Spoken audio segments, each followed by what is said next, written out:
Folks, welcome into the Crowdus podcast presented by Trainwreck Sports. Wake here with a great friend of the program, Robyn Mundy. Find her on Twitter at Robyn Mundy YWO. She is the editor-in-chief, Buffalo Fambase blog, has become an incredible friend of Trainwreck Sports, and of course myself personally. Robyn, I always love having you on because I think we share not the same exact perspective, but the same general interests when it comes to talking football. We were talking a little bit before we got on here. We're not exactly like the X's and O's types, we're not going to tell you, the expecteds this and DVOAs that, but, I'm excited to talk about this, just everything from first impressions, how we handle these expectations, because you always bring a little bit of that extra nuance, that oomph that we need for a good conversation about it. So thank you for being here. Oh, I'm honored to be here. And, the first thing I want to say is thank you for inviting me. This is kind of it. This season, the expectations, everything that's out there right now, everything is at fever pitch. Of course, today is the first day of training camp, sure. And, everybody's hyped to the nines. So, yeah, there's a lot to talk about. A lot to talk about for sure. And before we get into all of it, of course, do need to remind everyone, we are sponsored by New York's only outlet liquor, the place to buy a case. What's your outlet? I always say, last year I had a little Memorial Day shindig at my parents when they were out of town, like I'm 16 again, throwing a party when the parents run out of town. And I got 20 people very, very, very drunk on some homemade Long Island iced teas because I was coming back from Long Island. So that was a big joke. Sangrias, Loganberry seltzers. They got it. Absolutely everything you need over there. You hear it from Joe Cons. You hear it from producer Burrs. You're going to hear it from me too here on the Crowdus podcast. So go support them. What's your outlet? My outlet for my Bills fan, of course, is this show. It's what I get out of this show is getting my emotions out in a generally sane kind of manner. And, that'll be more for the end of the show when we talk expectations, how the players and how we as fans can personally handle this. But first, we're going to start talking about first impressions of this team, this organization, where we stand right now. And my first impression, based on what we saw today at training camp, of course, we get the big welcomes of Josh Allen. We get, Von Miller, seeing him the first time as a Buffalo Bill, which is just bizarre to see still. Like, one of the marquee players in the NFL, the NFL's cool guy, and just an all-around good dude, future Hall of Famer, could end up going down in history as one of the best Bills to ever wear the uniform. And he hasn't even taken a snap yet. But was most, to me, impressive and important is Jordan Poyer still being welcomed by the fans as much as he was, knowing he's in this contract dispute, because this organization is run so well top to bottom, top meaning the Pagulas. I am vocal about how they've done stuff with the Sabres. I'm not going to say I'm not, but you got to recognize when you build a culture within an organization, if you don't have a good culture in spite of a bad owner, and the fact that they are able to keep business and football somehow separate in the middle of a Super Bowl window, when Jordan Poyer could say, you need me right now. I'm part of the best safety tandem in the NFL and everybody knows it. And still he shows up, his owner shows up. The only reason, or his agent shows up, the only reason we really know anything's going on is because Drew Rosenhaus is in the crowd. They're talking with Brandon Beane and the Bills brass trying to get something done. It's just my first impression is how far, just from an operations standpoint, this organization has come. It's just incredible. Unbelievable when you think about it. And it's almost like a surreal dream, because we've known, most of us that are Bills fans have been Bills fans for a long time. Yeah. There are some fans that kind of come on board later or whatnot, but most of us diehard fans have been Bills fans our entire lives. And now we're in this position. Things have changed dramatically in terms of expectations. It's a little dicey to try to sort your way through it all. Yeah. And the first day, of course, it's like the first day of training camp. Everybody's hyped, everybody's nuts. But I totally agree with you about Von Miller. His entry into the picture, I didn't see it coming. Yeah. I don't know how many Bills fans did, but he changes the narrative a lot in just his presence. Like you said, you've got a future Hall of Famer, somebody who's, he's going to bring so much enthusiasm to that defense. And finally, can we have a defensive line that's functional from one end of the defensive line to the other? Can we? It would be nice. It would be nice. And I think there's a lot of reason to be optimistic about it. One of them being, and this isn't even like the big thing. Like I'll start small. Tim Settle, defensive tackle that we signed in the offseason, was one of those underrated signings that the Warren Sharps or the Aaron Schatz of the football world are going to say, like, come February, we're going to be talking about this signing as a reason why the Bills are getting where they are right now. And today he had one of the plays of the day. I didn't see a video. I hope there's a video out there that someone can send me. But, as a defensive tackle, making an interception in practice and having the effort and just the enthusiasm to take it 20 yards, like amazing. That is just one of those hustle plays and I can't remember, but there was a term that McDermott had for it, for a play where you don't give up on it. Even if you don't finish it out and you don't succeed, like it's not the result you wanted. Like it's just like a hustle play. And that is what this defense has, is they have that mentality where play to the whistle, even in practice. And Tim Settle is just a great addition to that, outside of what he offers in run stopping and pass rushing. Next. Go. I was just going to say, do you not just want to foam at the mouth with this defensive line, like from top to bottom? Yeah. It's like, okay, you add Von Miller to the equation, but everybody's going to talk about that. But you're right. Tim Settle, Jordan Phillips, Shaq Lawson, these are people that we know. Not Tim Settle necessarily, but I was just thrilled when they signed him. I couldn't believe our lucky stars, because he's going to be a big time player for us. So from the top of the defensive line, from one end to the other, there is so much depth. Any one of these guys would be starters on any other team. And I've been patiently waiting. I don't know about you guys, but I have been begging and pleading for a real one technique defensive tackle. Yeah. Not Star Latulele, like a true one tag. And yeah, Star is, but like, he is what he was. He was aging. He just was losing a step here and there. And, size can only get you so far. And that's what, that's what I hear from girls too, is size can only get you so far. But you're right, like top to bottom, like last year we were relying on, I believe we had Brandon Bryant in there a few times, and now he's like 9th at best on our defensive line depth chart right now. And we haven't even brought up, like, last year, let's say Jerry Hughes, if he gets hurt, we're relying on AJ Epinesa to step up in a full-time role. Now, I love AJ Epinesa. I think he showed a lot of flashes last year that he's going to come up and be a young, great contributor to this mostly really young defensive line that can stick together for years to come. Right. But last year, having him as like your only option there, now you have Shaq, you have Von Miller, you have Von freaking Miller, Greg Rousseau. We know that he had that interception against Mahomes. He had a few really good sacks last year, but I don't think, and even me as someone who he was my guy in the draft when we got him. Me and Meerkat, you remember, like he was our dude. and like just seeing him just shock me and the rest of the NFL as a run stopper too. Like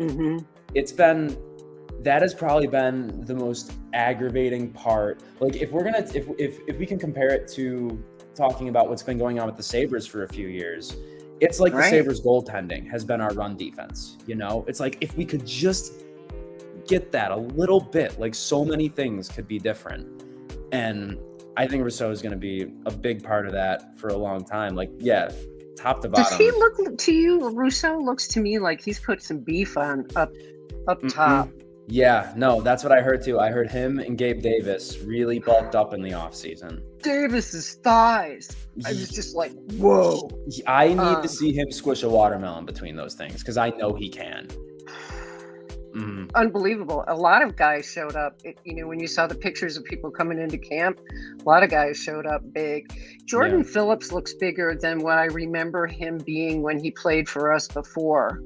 I don't know if he's put on any weight or whatever, but I miss having that big guy in the middle, the Ted Washington type. And, Phillips and he's got good juju with Shaq. Yeah. So they're going to bring the personality stuff to the table too. But I'm more excited about this defensive line than I have been in a long time, and I love me some big guys. Greg Tom said, I know he was going nuts on Twitter today. He had a lot of good stuff out there, so of course I always want to show love to Greg because he's just a good guy and he knows what he's talking about. I say we're not really the X's and O's guys. Greg is the X. He's the guy. He is the guy. The guys over at Cover One, yes, they're the X's and O's. But like, I forgot where I was going. When I hear Greg, I just got to compliment the guy. But like, when your defense is just as exciting to you as your offense, like I'm gonna be excited. I'll be like, oh damn, Josh threw an interception, and now they have the ball at the 40. I mean, we get to watch Von Miller and Rousseau and Matt Milano and Trey White and Micah Hyde and Jordan Poyer and Kyrie Elam, and we get to watch these guys go to fucking work now. Like. Exactly. And here's a question. Is the biggest battle in camp going to be the punters? Holy moly. He punted it into the offensive lineman's training drill.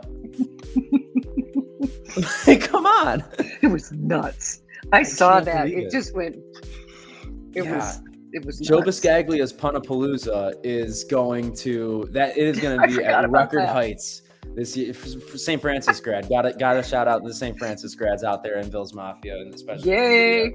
He actually, I did media at St. Francis. I ran a sports talk show when I was there, and the one time Joe came in and we interviewed him, and then I don't know if he remembers it, but it was like I was like starstruck in that moment. And then I eventually worked at like ETS downtown, and he came in and got some food, and then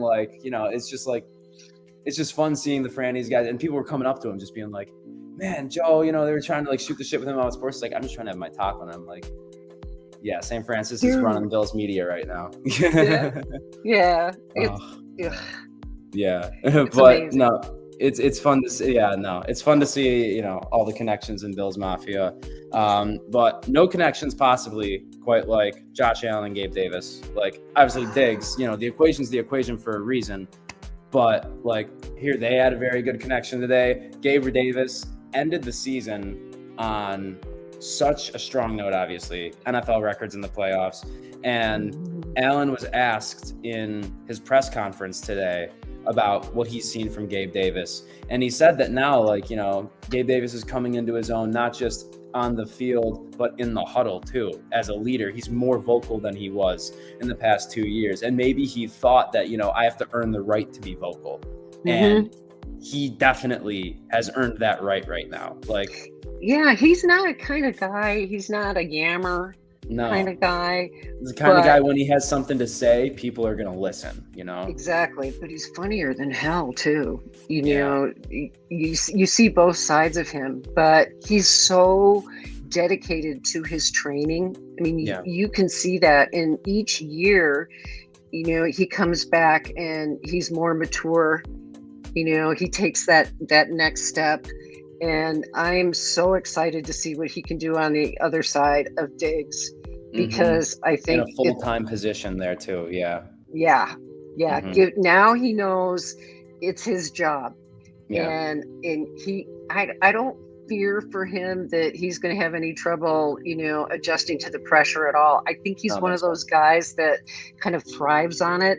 It's like when he had that 4 touchdown game, he just got in a zone. He and Josh got in a zone, and he was embarrassing grown men on live television. It looked like the one dude went down like he got shot or something. Like he literally, he just broke his ankles.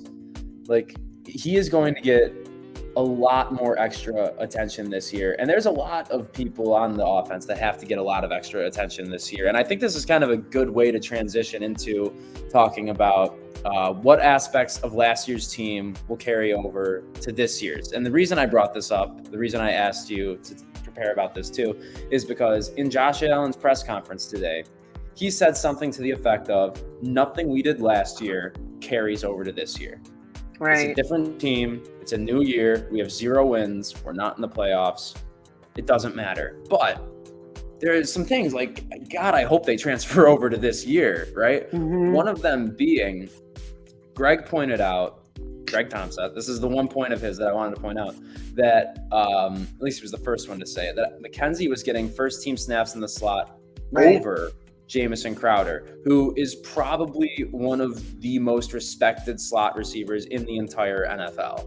Mm-hmm. And it just goes to show this team rewards the work that people have already put in. Mm-hmm. Like, they're not going to hand McKenzie the starting job, but they recognize last year, especially that Patriots game when he won me $800 on FanDuel, he earned to be in my FanDuel lineup one more time. And he earned a shot at that slot job because he's a lot more than the gadget receiver that we picked off on waivers from the Broncos a few years ago. For real. And the other thing I would add to that, when you're talking about depth, this team on offense and defense is as deep as any team I've ever seen, even in the Super Bowl years.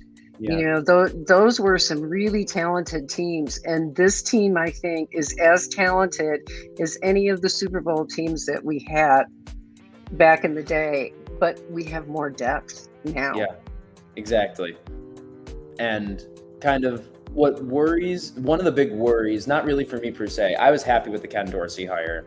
And Josh was too. That's one of the things he said today, is that, he counts his blessings every single day that Ken Dorsey got hired or something to that effect. Mm-hmm. And like, sure, are there going to be growing pains? Maybe. Josh acknowledged that. Different communication styles. Sure. Is he going to be in the booth? Is he going to be on the field? Like, Josh and Diggs already communicate in a certain way. Dorsey doesn't want to step on their toes. So it'll be a learning process, just like anything else. But with the amount of depth, the amount of just pure raw talent on that offense, like, it can be really, really hard to have talent overcome poor or just inconsistent coaching. Like, you see it in Green Bay, Aaron Rodgers and Devontae Adams. No matter what shit Mike McCarthy was ever calling, or, whatever, how bad it got with the other receivers there, they had an MVP and the best receiver in the NFL, bar none. So talent trumped bad play calling there. Now, Kansas City, Eric Bieniemy, I guess, might not be as good of an offensive coordinator as some people say. You got Patrick Mahomes, you got Travis Kelce, you got Tyreek Hill. Like, they can go do jazz scatting out there and just like beep, boop, pop, pop. I'm in the end zone, like that. Like, really. And now the Bills are finally in that position where even if there are some growing pains early on in the season, like, it's not going to be anywhere close to what we saw in, like, the Pittsburgh game last year, the Jacksonville game, which I swear I'd never bring up. Well, it is a good point, though, that you're bringing up, because I think that is one thing that you do want to have carry over from last year is the memory of what it was like to lose that game, to lose that opener, to lose that game against the Jags. To get blown out by Indianapolis on your home field. Exactly. They have to have that. And Sean McDermott isn't going to let them buy into all this media hype. And I think that's what happened last season. I'm still angry about that Pittsburgh game. I'm still angry about it. It was like they read their own press clippings too much and came out and, well, they learned. But now they have to carry that over. As you pointed out, what are we going to carry over from last year? Well, that better be something you carry over, because it cost us. It cost us home field advantage. It sure did. In the playoffs. Yeah, the Titans were, I will always say, the most fraudulent number 1 seed that I have ever seen in a playoff of any sport that exists, period. Like, that was that should have been ours. But neither here nor there. I'm not going to dwell on the past. Let's not dwell on the past. I'm for that. But on the expectations that you brought up, and I feel like we're actually kind of transitioning in there, and it's a free-flowing conversation. So like, I hate going by rigid bullet points and everything. But Me yeah, too. no, you're right. Like McDermott said, like external expectations don't matter whatsoever. Like whether we're the 32nd power ranked team or number one, like we're here to put the same amount of work in no matter what, because everybody has the same goal, and it's to win a Super Bowl. And of course, he's buttoned up. He's the most buttoned up coach in the NFL, honestly. But that's what you want to hear from your coach too. Is it coach speak? Yes. But like from a coach of the year candidate year in and year out, whether he actually gets that nod or not, like that's what I want to hear from the guy. And it's what I want to hear from his quarterback too. And that's exactly what Alan said. Like, with all due respect, no one has higher expectations for me than I do. You want me to win a Super Bowl? I mean, yeah, clearly. You think I should? Yeah, me too. So I'm going to go out and do it. Yeah, and one thing that, regarding Sean McDermott, that I'm noticing in his press conferences, he's evolved a lot, over the last 5 years. But one of the things I noticed this year, this like training camp, getting ready for that and so on, there's been a shift in his demeanor. If you watch his press conferences, he is much more, I would say he looks like he's so focused that he's not going to let anything distract him, at this point. In the first few years, you'll remember, the team was rebuilding. So there really wasn't a lot of pressure on McDermott at that point. But let's face it, this is the year. Come on. After 13 seconds, now and all the expectations and the media and everybody saying that we're supposed to win the Super Bowl. It's unmanageable if you let it be unmanageable, and he won't. But exactly. I can see a shift in him in terms of his seriousness of purpose. It's almost as if he knows, okay, this is the year. All right, we got to do it. No, and everybody's feeling it.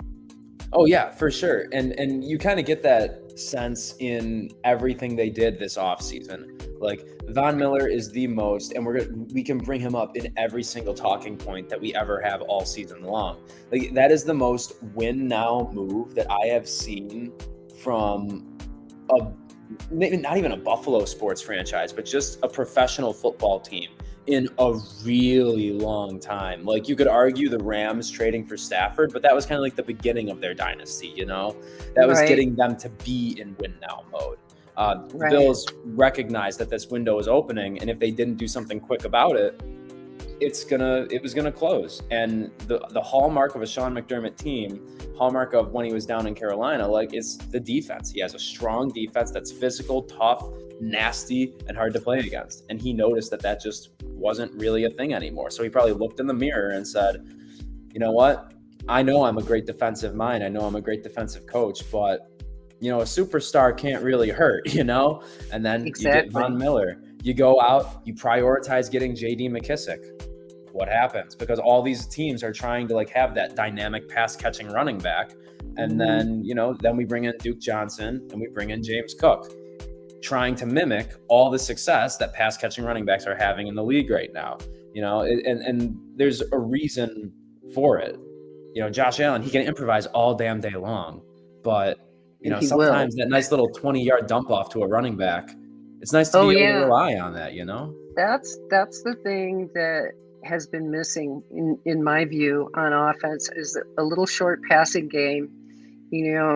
Thurman Thomas was just incredible in terms of being multidimensional. And James Cook has that same ability in terms of, being multidimensional. And I'm looking forward to some differences on offense compared to when Daboll was running the offense. What can we expect from Ken Dorsey? Nobody knows, which I think is good. I love that. Yeah. I love that. It's the same reason I loved having Don Granato come on for the Sabres, is because and even Ralph Kruger when it happened, honestly, is because it was an unknown. You know, I'd Exactly. rather take a chance on an unknown than, know what I'm getting and have the blueprint out there for everyone else. And especially with the working relationship he already has with Josh, like Josh being he doesn't have to be vocal about being happy Ken Dorsey stayed. He doesn't have to say those things. No, and that's the other thing in terms of carryover. Even Mhm. though he's in a new role, Dorsey has an already established relationship with Josh, so there's no fear there that the transition is going to be something that isn't going to work out, because the chemistry is there. They've worked closely together. He loves him.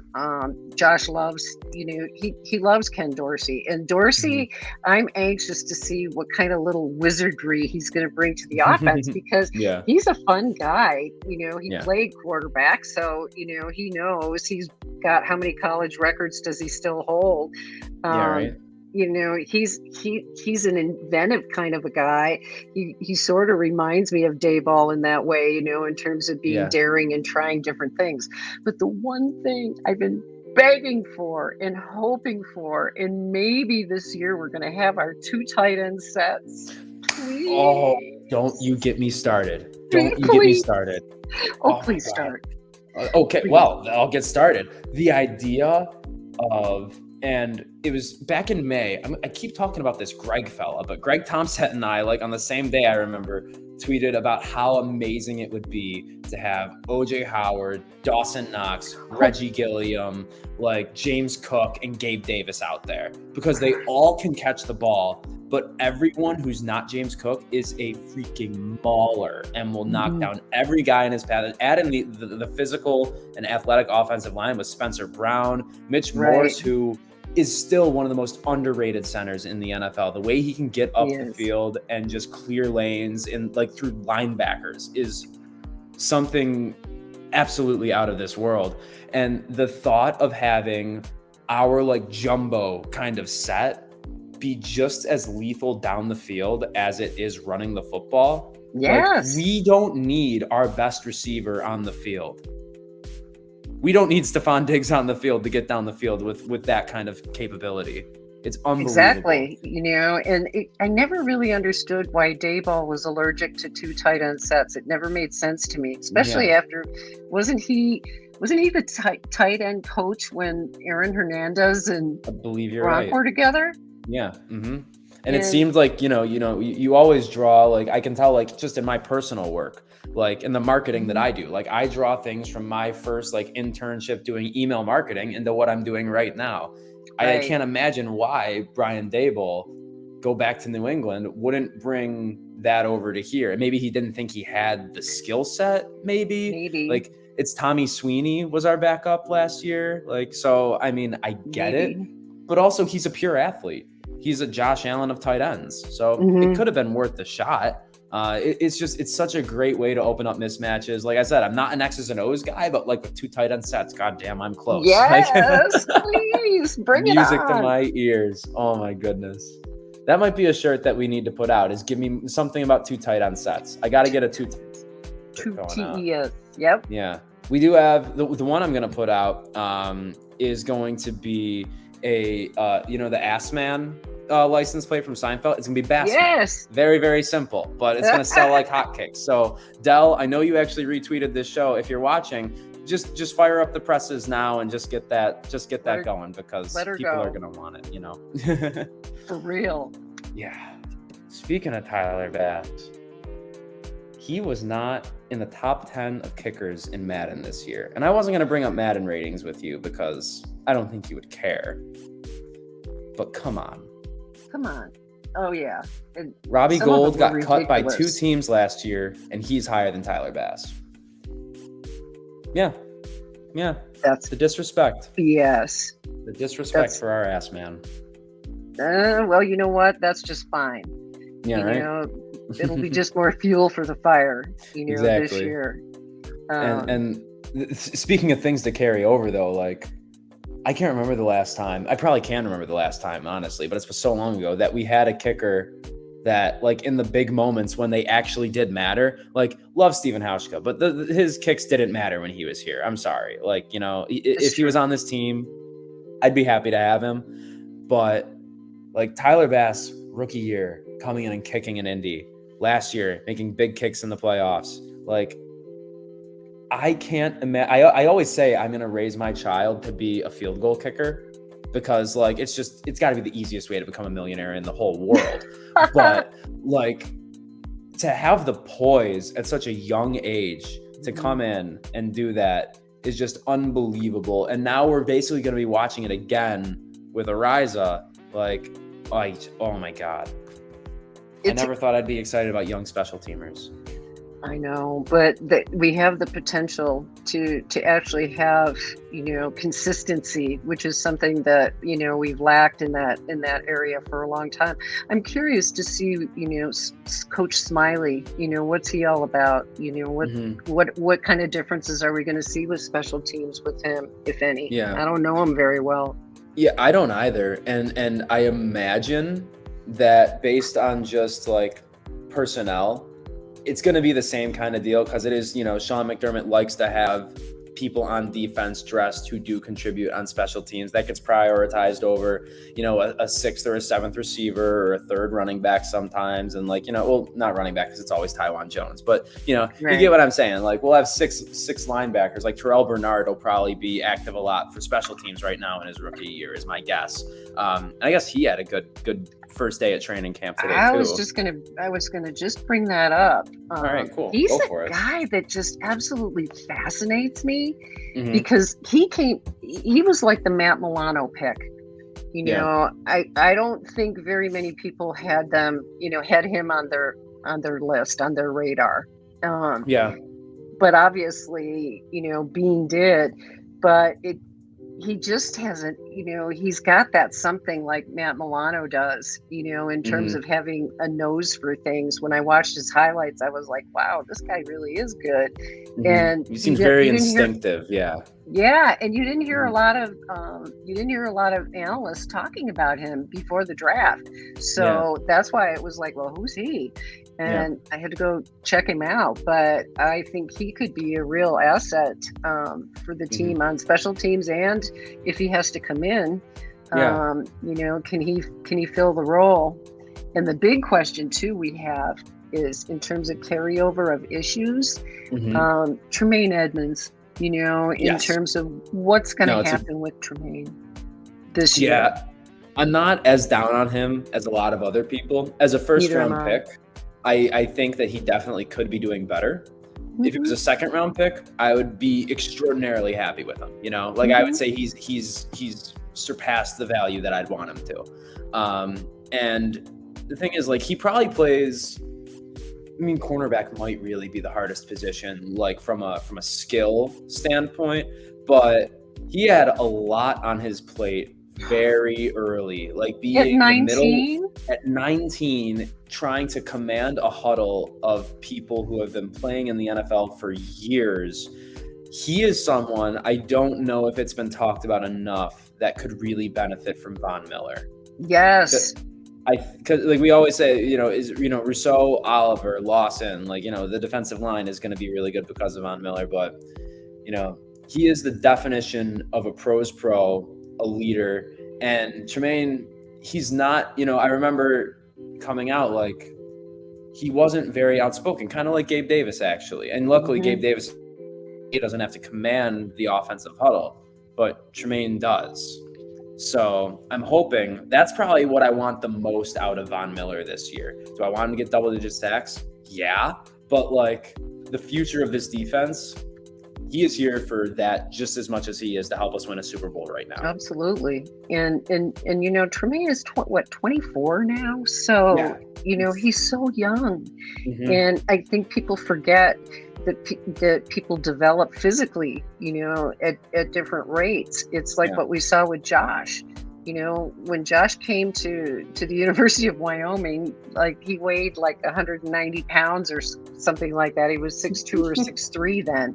And people mature at different rates. But, I think the big thing for Tremaine is to let the game come to him a little bit more. Exactly. Because he's so quick, he's quick twitch. He gets places, but he's he's very thoughtful, and I think Yes. sometimes he thinks too much.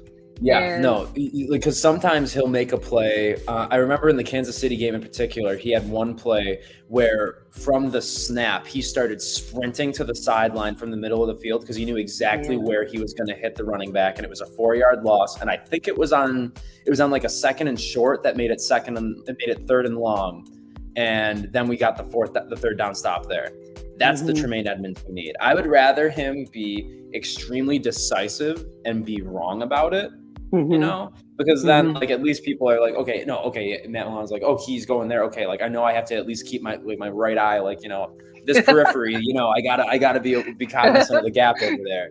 Exactly. Like, yeah, no, and I think he gets too much hate. He definitely gets too much hate, but that kind of segues into where we were talking about like fans, you know, Yes. and unrealistic expectations and how crazy people get. You know, we have so much to deal with on our plate as fans this year because of the expectations, you know, the media and everyone has put on this team. I don't worry, like you said earlier, I don't worry about the players. No. You know, they can get focused and whatnot, but I am worried about the fans, you know, in terms of how are we going to make it through this season with 5 primetime games? And that's if you don't count Thanksgiving, I'm pretty sure. Right. Yeah. Right. And it's crazy, but part of the thing that's different, and I wrote down a couple of things about this because it was on my mind. When you're talking about managing expectations, it's kind of age dependent in terms of how people are responding to this media hype. Because if you're an old person like me and you've lived through the entire existence of the Buffalo Bills, you have a different perspective than somebody who's been a fan, say, for the last 20 years. And so the only thing you've known is failure, you know, that quite literally, and 17 years of playoff draft, all of that. So wherever you are on that timeline kind of, I think, affects the way that you respond to the pressure of this upcoming season. Old people like me have to pace ourselves because seriously, you know, this is the way we are. It's Bills Mafia. We get dramatic about everything. You know, if somebody stubs their toe, it's a catastrophe and we're never going to win another game. Literally, And so we kind of have to get past a little bit of that. But it's hard because really hard. We've been traumatized. I love when Steve Tasker talks about scar tissue. You know, we have so much scar tissue to get through. And so now we have all this expectation put on us by the media. Oh, you know, the Bills have to win the Super Bowl. Bills, you know, blah, blah, blah. This is like new territory for most of us. And even when, for old people, you know, even when the Bills went to the 4 Super Bowls, the country didn't really care about Bills fans. You know, it wasn't like there was a Bills Mafia then. You know, there wasn't. It was us against the rest of the NFL. But I find it very interesting now because we seem to be the darlings. You know, everybody loves us because we're Bills Mafia and we jump through tables and we do stupid shit. Of course, whatever. Yeah. But the anxiety, we have to pace ourselves and not get too sucked into the hype because bad things are going to happen. We're probably going to lose a game that, you know, we play like shit. And, you know, bad things are going to happen along the way because some of what happens on your way to winning a Super Bowl is luck. You know, that you don't get injured. A lot of that falls into place. So we kind of have to be prudent, you know, about how we dole out our emotions because you'll be exhausted by the bye week if you allow yourself to get too emotional about every game. Yeah, no, it is. There are peaks and valleys in football season, and you know, the peak could start week 1 when we play LA on the first night of the season. Super Bowl champions.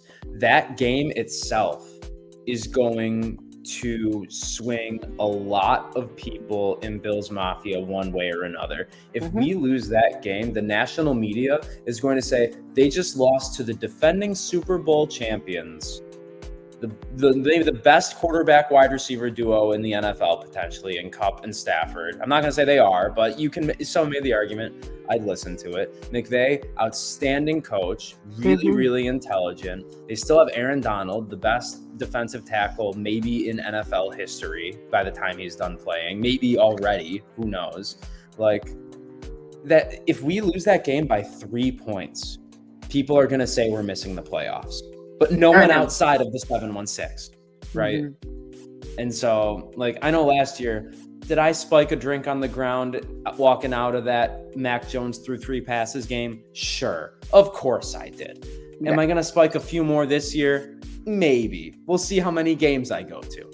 But exactly. Yeah. But, you know, it's definitely going to be, it's uncharted territory. For sure. It's very much uncharted territory, and as fans, we really have to be mindful of the fact that we are in uncharted waters. The other thing that I would add is that we should try to avoid being asshats. You know. Ooh. Oh, Robyn, I'm gonna put you on. I'm gonna give you the whole screen. I'm gonna give you the whole screen for this. Okay. Okay. Yeah, I'm going to try to. Never mind. I don't know if I am. Well, I'll figure it out. Keep going. I'll tell you what, we have an opportunity here. We have the entire NFL watching us this year. People know us to be loyal, generous, wonderful fans. And we have to do something about that in terms of our reputation as we go along through the season, because we may be winning and all is well and good, but we don't have to be obnoxious. We don't have to be assholes. We don't have to be massholes. We know what massholes are. That was good. No, I went to school with an asshole in my freshman year of college. You know what I'm talking about. So yeah. We truly have an opportunity to be role models, in terms of how to show other fan bases. You know what? It's not just a matter of what you're like when you, it's what you're like when you win.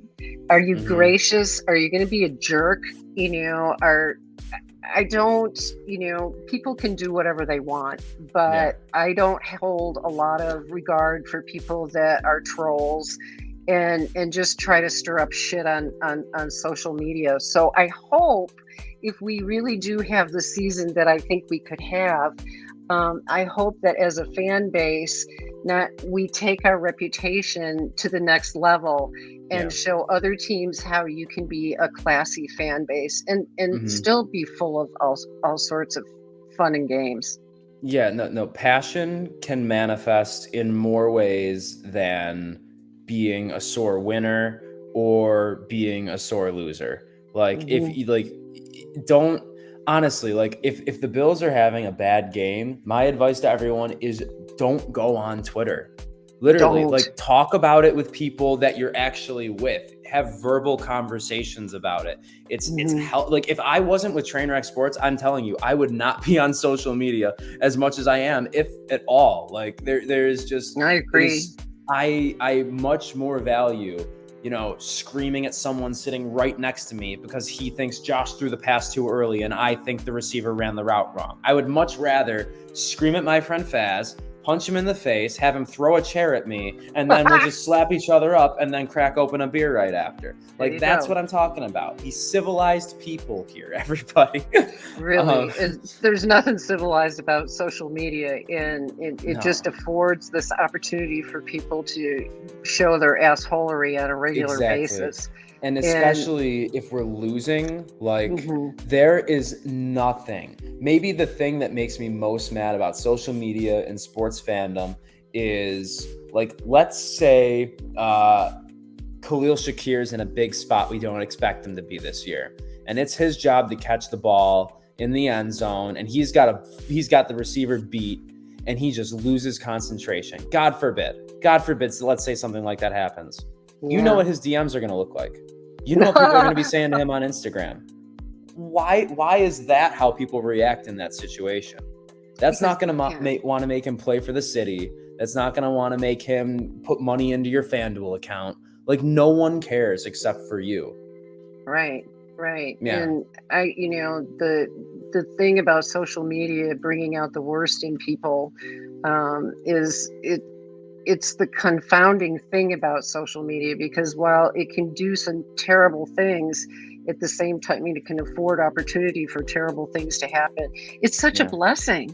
It is. I grew up at a time when there were transistor radios, and that sort of thing. So I have a deep appreciation for what the internet has allowed me to do as a Bills fan in Wyoming.